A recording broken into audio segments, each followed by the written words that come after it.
বিসমিল্লাহির রহমানির রহিম। দ্বিতীয় পর্বে স্বাগতম। এই যে মহাস্থানগড় জাদুঘর, তার বিপরীতেই রয়েছে ঐতিহাসিক এই গোবিন্দভিটা। গোবিন্দভিটার সংক্ষিপ্ত কিছু ইতিহাস জেনে নেই। স্থানীয়ভাবে গোবিন্দভিটা নামে পরিচিত এই প্রত্যয়স্থলটি করতিয়া নদীর বাঁকে মস্তানগড় এর দুর্গনগরীর সন্নিকটে উত্তর দিকে অবস্থিত।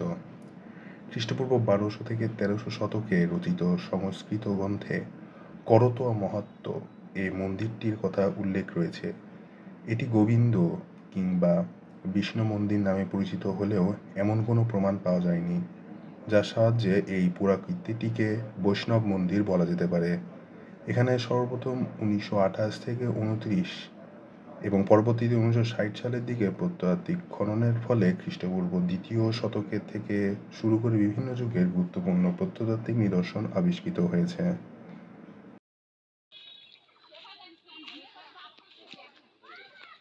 পাশে এটা তবে গুপ্তপূর্ব যুগের উল্লেখিত কোনো স্থাপত্যিক কাঠামো পাওয়া যায়নি। খননের ফলে যেসব ইমারত উন্মোচিত হয়েছে তার মধ্যে পূর্ব ও পশ্চিমের দুটি মন্দিরের ধ্বংসাবশেষ খুবই গুরুত্বপূর্ণ।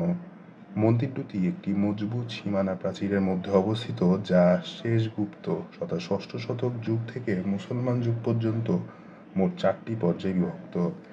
এই প্রত্নস্থলে আবিষ্কৃত অন্যান্য প্রত্নবস্তুর মধ্যে রয়েছে ছাঁচে ঢালা তাম্র মুদ্রা, রৌপ্য মুদ্রা, ভারতীয় কালো চকচকে মৃৎপাত্রের টুকরো, শুঙ্গ শিল্প বৈশিষ্ট্যমণ্ডিত পোড়ামাটির ফলক, ব্রাহ্মী হরফ সমন্বিত পোড়ামাটির শিল, স্বল্প মূল্যবান কয়েন, পাথর, শুটিকা বিশেষভাবে উল্লেখযোগ্য।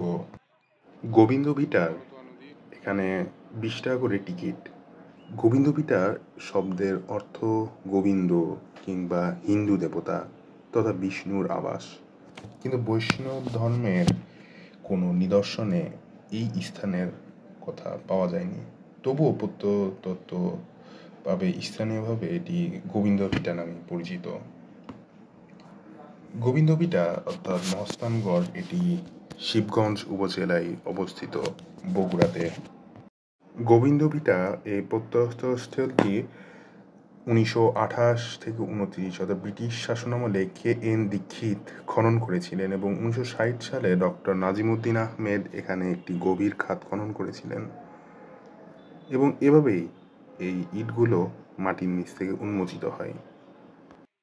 সুতরাং এই হচ্ছে গোবিন্দভিটা দ্বিতীয় পর্ব। শেষ পর্বে মহাস্থানগড়ের বাকি স্পটগুলো দেখতে পাবেন। সাথেই থাকুন, সাবস্ক্রাইব করুন। আল্লাহ হাফেজ।